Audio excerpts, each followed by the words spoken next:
Greetings, book lovers everywhere. I'm E-Train and welcome to E-Train Talks. And today I am thrilled to be joined by the award-winning author, attorney at law, reading advocate, and a jack of many trades, the amazing Gae Polisner.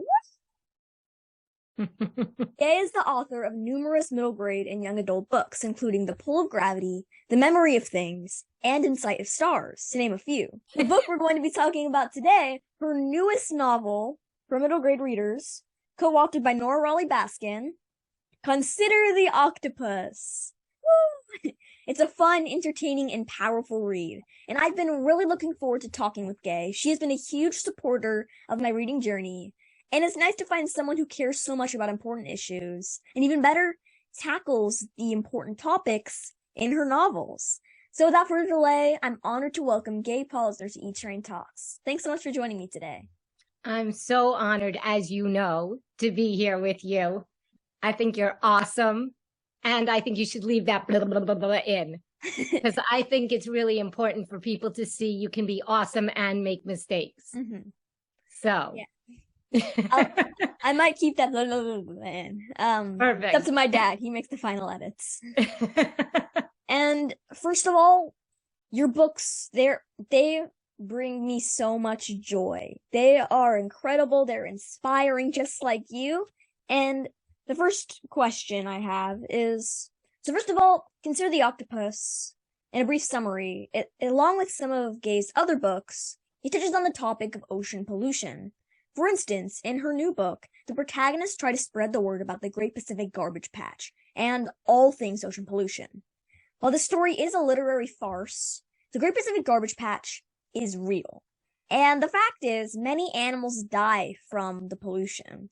In fact, after doing a Google search, I read that over 1 million marine animals, including mammals, fish, sharks, turtles, and birds, are killed each year from just plastic debris. Just plastic debris. And it's horrible. We need to do something. And that's why I'm so glad that Gae and Nora Raleigh Baskin wrote Consider the Octopus. And my first question is, everyone listening, myself included, would really like to know, what can we do to stay informed about this important topic, and how can we lead the fight for safer oceans? That's a great question.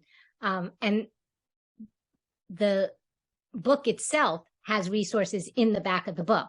So one of the things you can do if you read the book and you're inspired to help is to look at the last couple of pages and reach out to those organizations on email or phone calls and say, hey, I'm a kid, but I want to help. How can I volunteer? And they will help you to do that. I think the most important way, which is why we decided to write a book on the topic, is to just really get it and understand it and want to do something about it. Like, that's step one. And I feel like I knew there was ocean pollution and plastic pollution, but until I listened to this radio show on WNYC, I didn't realize how bad it was. And then I also saw a 60 Minutes on it, and that's where those liaison albatrosses were that literally have plastic inside their stomachs. And then once you realize how bad it is, I think it's almost automatic for most of us to say, oh, wait a second.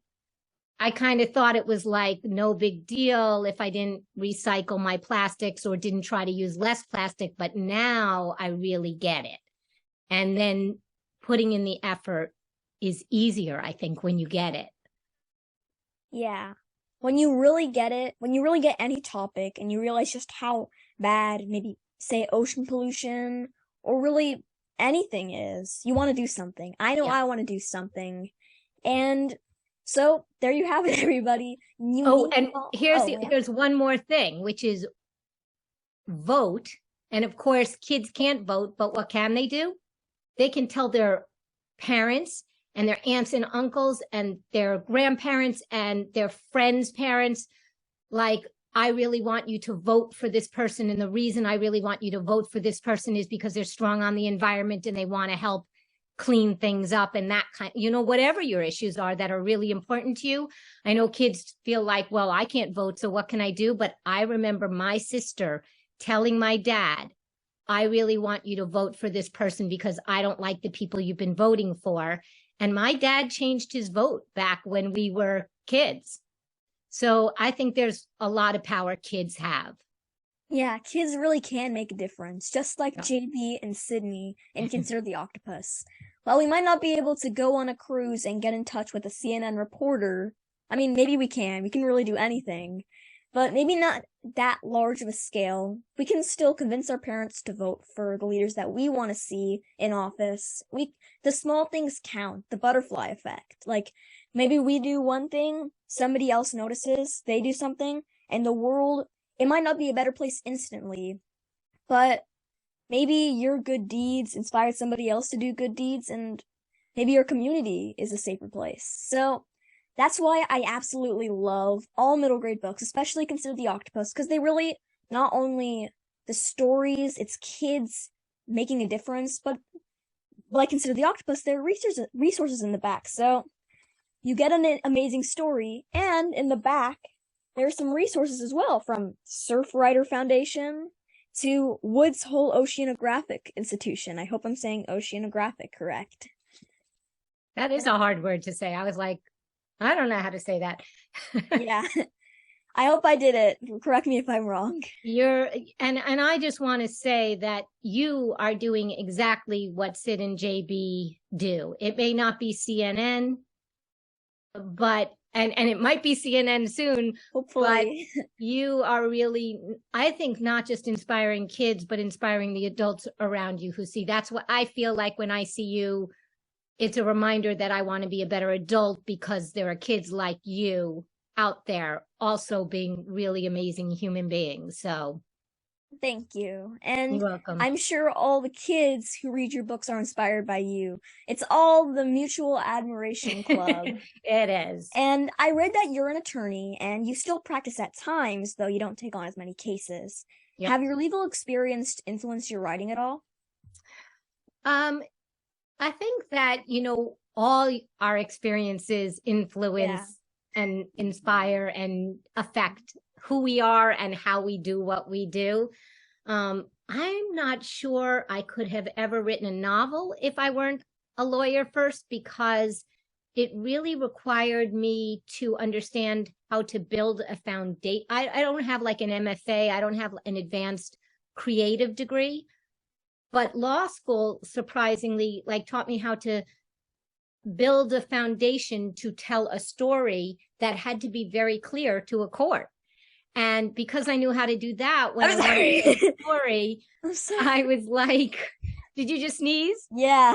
Bless you. Thank you. That the writing foundation was really helpful for me to realize just because it's in my head doesn't mean it's clear on the paper. I need to make it really clear on the paper. So that was helpful.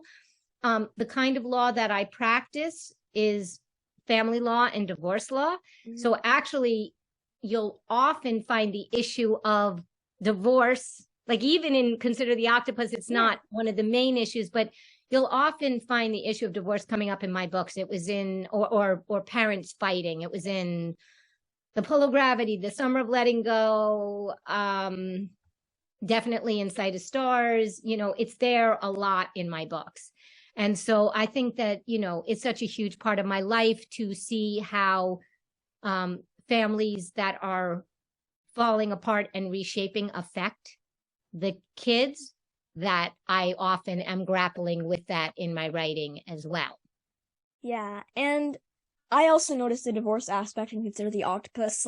It might be a tiny detail, but I feel like if you don't have those tiny details in your book, the book doesn't feel complete. Also, I'm sorry for sneezing.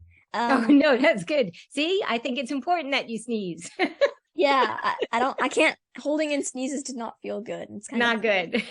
Yeah, and I just, JB, he wouldn't be JB if his parents didn't split up and his mom was with Captain Jim, which he soon learns. Right. And all the characters in books, even if they're the smallest details, they wouldn't be themselves. So that's just another reason why I love Consider the Octopus. Thanks. The tiny things just make the largest difference. And that's both in life and in books. Yes, exactly. And it's part of what puts pressure on JB to want to not give his mom any more stress. And so in doing that, he makes probably the worst decision he can make. And which kind of is the best decision. Right. Because it's fiction, but I'm not sure in real life how that might have gone down. Yeah. And I will say that, above all else, I want to show you something funny. I'm not going to answer it, but look who's calling me. Oh, wow. I did tell her I was on a Zoom with you, but she forgot. But I think that, in real life, some of the things that happen in this book, maybe we'd be hard pressed to see them happen, or they wouldn't be a great idea. And I did want to say above all else that it is a piece of fiction. It's a story. It's a story that we hope will inspire people, but we did want to also tell a great story and a fun story. We wanted to make our readers laugh. I think that laughing is just as good a way to make people care about stuff as crying can be. Yeah. And so, but it is a story for sure. So from ocean trips to important and interesting facts about ocean pollution, consider the Octopus is filled with a wide variety of topics. And I'm thinking you must have conducted quite a bit of research while writing the manuscript, both you and your co-author, Nora Raleigh Baskin. So what are some resources you used for research? One of the things that I did was just, the kind of internet research anyone would do, making sure that it was from reliable, legitimate sources that could answer, basic questions about the Great Pacific Garbage Patch and ocean pollution in general. But the other thing I did was watched some documentaries, including there's a really great documentary by Jack Johnson, the singer. I don't know if you know who Jack Johnson is. He is an awesome singer-songwriter, but he cares. He lives in Hawaii at least part of the year, and he cares a lot about ocean pollution. And he has a documentary called Smog of the Sea. And it was really important that I watched that documentary because that made it very clear to me that although there are these really big garbage patches where their garbage is visible to your eye, and so you can see and feel the impact of it, those microplastics and smaller pieces of garbage are everywhere. They're not just in the Great Pacific Garbage Patch. So we, watching documentaries about stuff, and some of the most fun, not about the Great Pacific Garbage Patch, but I had never been on a research ship, and I didn't have the ability to just be like, let me go find a research ship and go be on it. So I actually found a research ship that you could take a virtual tour of. Whoa. And literally go down into the cabin area and the mess and up on the bridge. And so stuff like that was really fun and helpful. And then I always do this with all of my books, but especially when I'm co-writing with Nora, it's really important. We keep a Pinterest board for the book, and we'll put images or links to important things there. So since Nora and I are both in the same place on the Oceania too, we need to both visualize it the same way. So if I'm describing something, I might go put it up on our Pinterest board and then say to Nora, before you write your scene, look at the laundry room I put up there, or, the laundry baskets I put up there. Cause literally I had to research how big a laundry basket you could get. And would that fit what, we have the kids going in and out of the laundry baskets. Will they fit? And can they sleep in there and all of that? So there was a lot of fun research and a lot of upsetting research when you're researching ocean pollution. Well, that sounds like, wow. From documentaries to virtual research ship tours, that sounds like a lot of work, but also it sounds like interesting work. It is. Can you go on the research ship anytime, or do you have to pay money? Because I want to go on that. No, I'll send you the link after. Woo! I want to be on a research ship on a computer in my house, in my bedroom. We also had an author, Karen Young Romano, she's a friend of Nora's, so I apologize. It's either Karen Romano Young or Karen Young Romano. I think it's Romano Young. She has been on a research ship, and she has a science background, and she read the book for us after. And also gave us some information about, like, you got this right, but you didn't get this right. You might want to fix that kind of thing. I think that it would have been such a fun experience. It sounds like such a fun experience to just go on a virtual research ship, explore the internet and looking for reliable sources. It sounds like a long process, but I would have wanted to be on the same boat as you. Yes. Which is research can inspire stories. So it's really fun to do. When I first started writing fiction, I thought I wouldn't really have to research much at all. And I was kind of dreading it. Mm-hmm. And now it's my favorite part. When I'm stuck, I go research something, and it often will lead me to character building or story. Yeah. And speaking of character building, there are so many amazing, like, one of my favorite parts of Consider the Octopus is that each character really had a character arc. And if you don't know what that is, people listening, because I know that Gae probably does, a character arc is basically kind of a story behind a character. Like, I love backstories. Like, I know that a lot of people like the action, but I just think that the story behind characters, the backstory, the character arcs, it just adds so much depth to the stories. And I think that you did a really good job with that in Consider the Octopus, both you and Nora, even if it was like the smallest little thing. So you co-authored this book. Did you have any like kind of creative differences when you wrote the book? Is there like a very distinct like, should we know when Nora's writing or when you're writing, or are you kind of similar, and how did it work?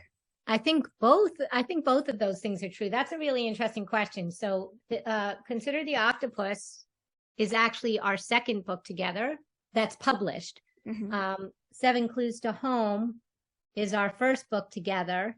And really, this is our second manuscript together, because we wrote a whole other manuscript that was either young adult or adult.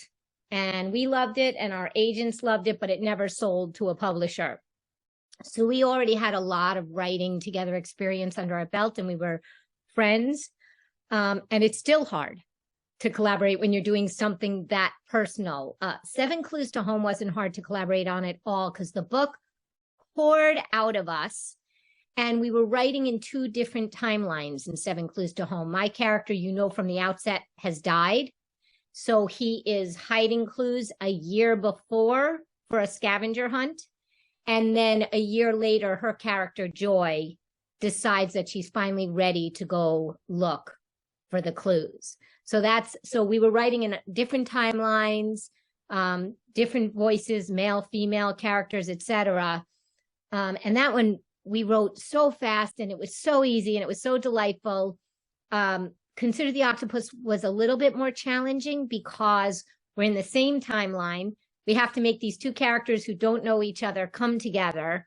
We have to try to write farce, which is really hard. It's much hard. You've heard people say, like, it's harder to do comedy than serious. It really is.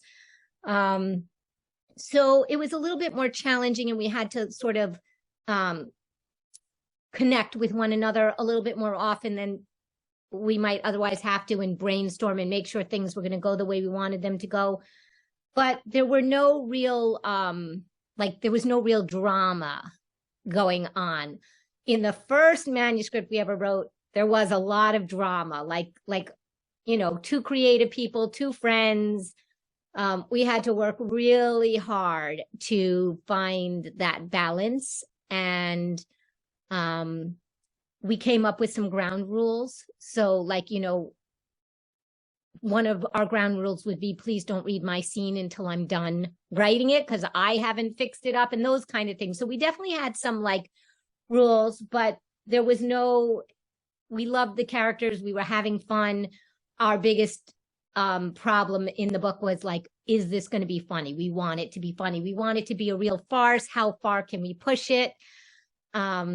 And so we write in Google Docs, and Nora is an early morning person. She wakes up sometimes at 4:35 in the morning, and she would write her chapter in Google Docs. And then she would text me and say, whenever you want, I'm done. And I'm more of a late morning person. And if I'm up early, I'm in the water swimming. So even if I'm up early, I'm not writing yet. So our timing worked out really well. Like that, we complement each other really well in that way. And at the base of it, no matter what was happening, I really admire Nora's writing and she really admires my writing. And I think that like is the most important thing, that there is a mutual admiration if you're going to collaborate with someone. You have to remember the reason you wanted to collaborate in the first place and hold on to that and respect that. And so if she sent me a chapter and it wasn't where my brain would have gone with it in the first place, I'd have to say, wait, before you make any decisions about it, wasn't where you thought it should go. Don't forget you really respect and admire her as an author, and she's won plenty of awards and she's put out tons of books. Why don't you just give her the benefit of the doubt that maybe her way she did it is better than whatever way you were thinking? And you have to kind of be able to do that. Well, one thing that I noticed is that you added some very tiny Yiddish aspects to Consider the Octopus. Was that you or Nora? So thank goodness that is Nora, because we are both Jewish, but I am not practicing. I'm casually Jewish. And Nora knows much more about that stuff. And so she was able to give that aspect of Sydney's life richness that I think also feels really authentic. And it really mattered to us. I know you see me on social media right now talking about how much anti-Semitism there is, which is, maybe it shouldn't be, but it's shocking to me, because I grew up at a time where we thought, thank goodness that the worst of that is over. So I feel like it's really important. I feel like when, the book business is talking a lot about diversity, but often somehow Jewishness gets left out of that. And if it doesn't get left out, they go immediately to Holocaust books. And there's a couple of reasons why that's problematic. First of all, when people read about the Holocaust, they think, well, that's over, so now there's no more anti-Semitism, which is not true. But secondly, I think it's really important to represent all kinds of Jewishness. And there's a lot of diversity in Jewishness, including people who are born Jewish but don't practice. But their Jewishness is more value-based and the things that are important to them.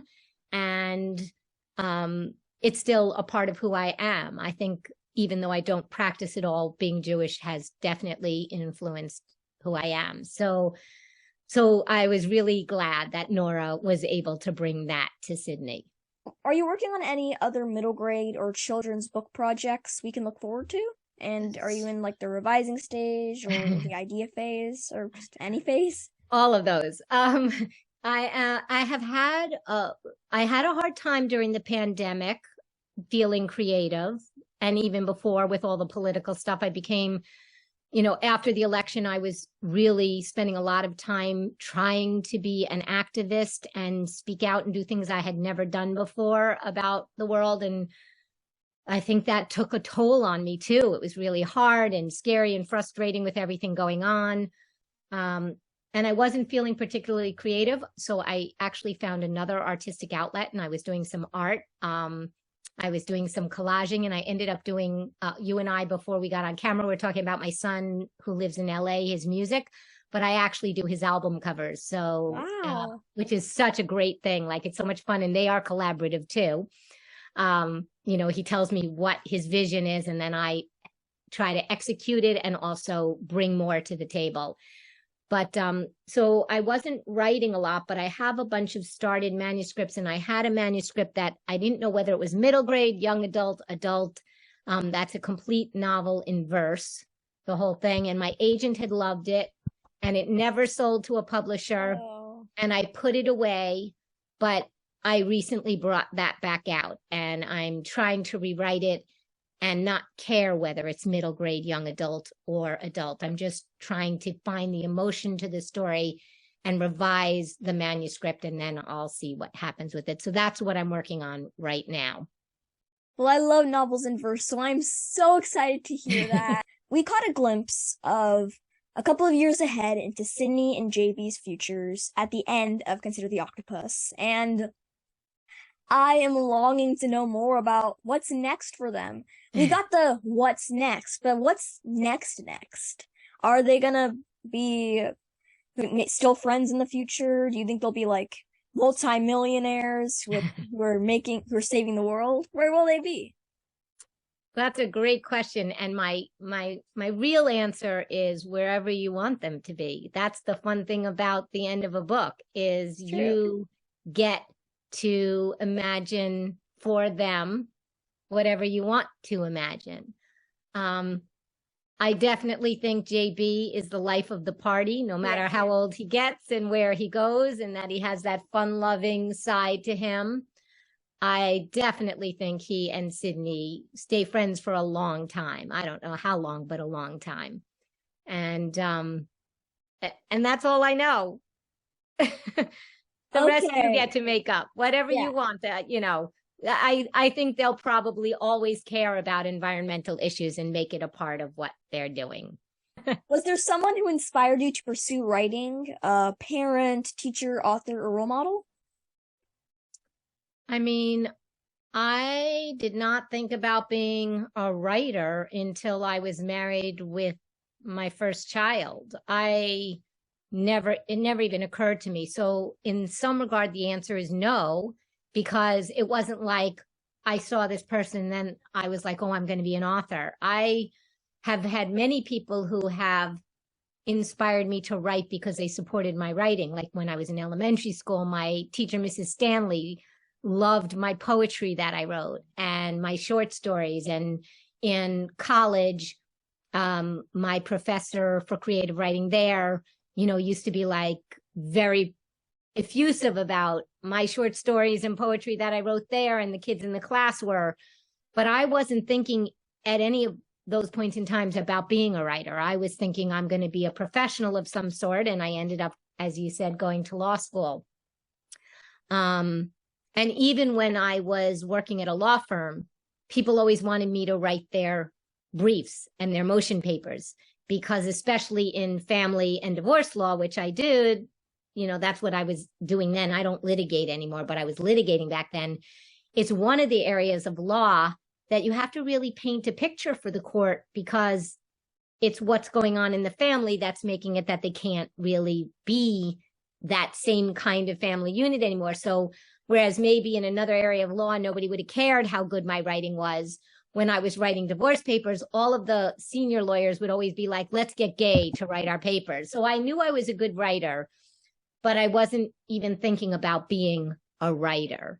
I was just writing to get back to like the creative side of myself. And it wasn't until I finished a manuscript and people started complimenting it that I thought, oh, maybe I could be a writer. So I have my desire to write well and tell certain kinds of stories have been inspired by, the authors I read when I was a kid. When I decided I was going to write a book for kids, which was The Pull of Gravity for young adults, Judy Blume and Paul Zindel and the kinds of authors I loved.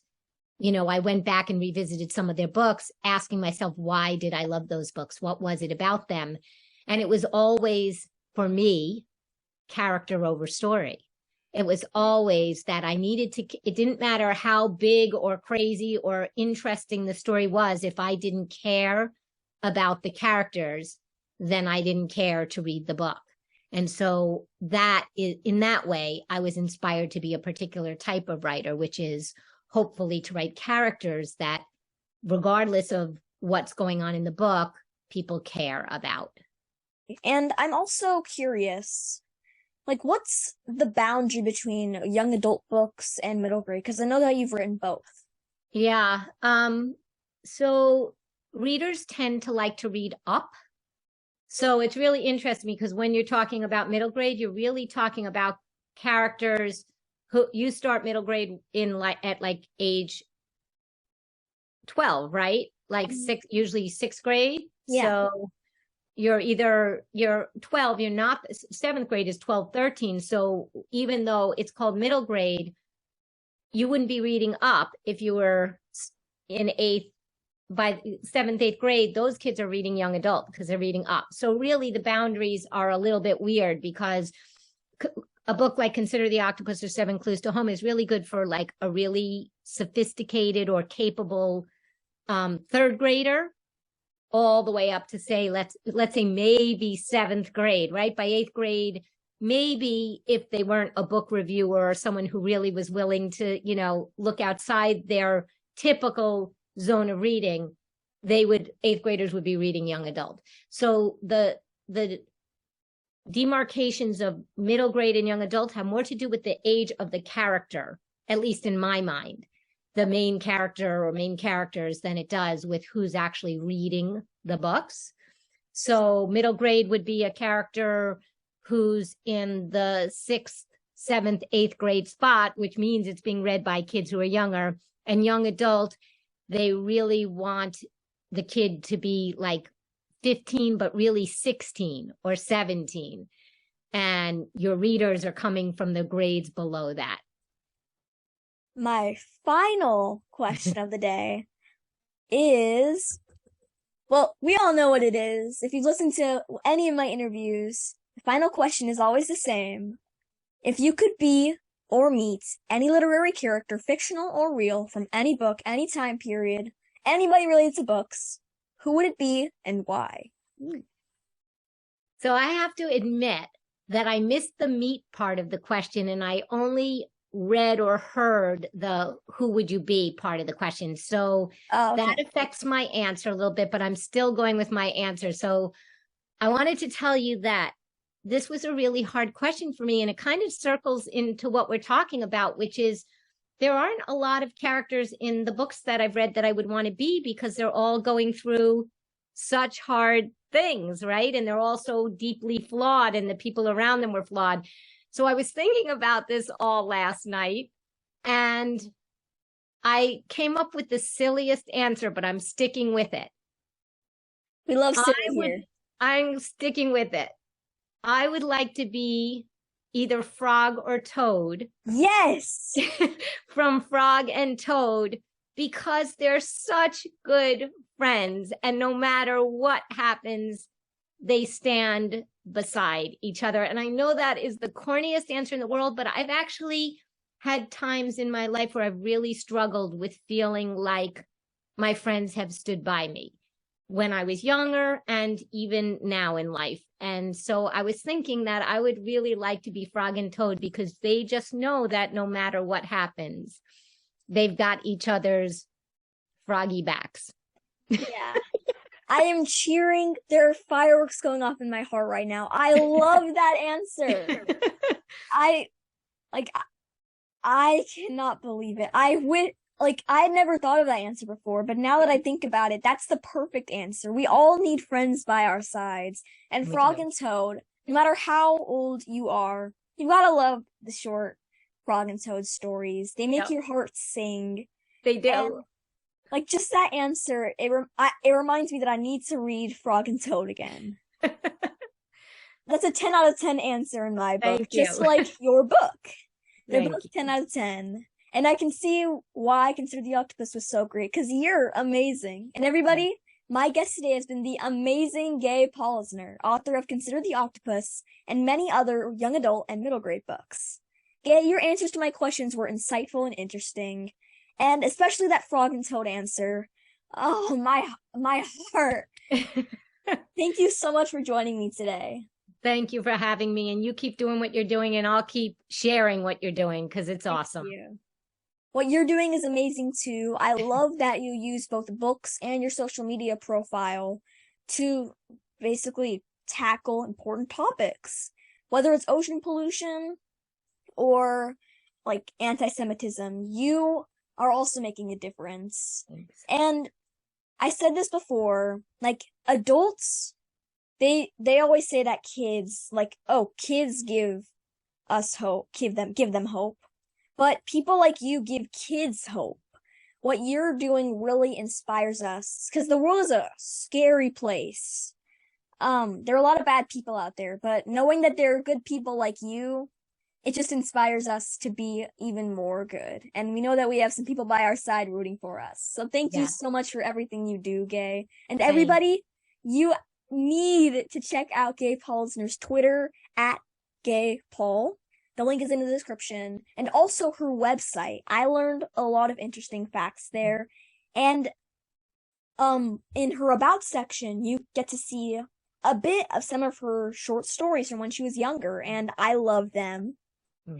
And I wish I had the creativity that Gae did. Like, those poems, they may be short, but they also, like, you were an activist from a young age, and that's who I hope to be.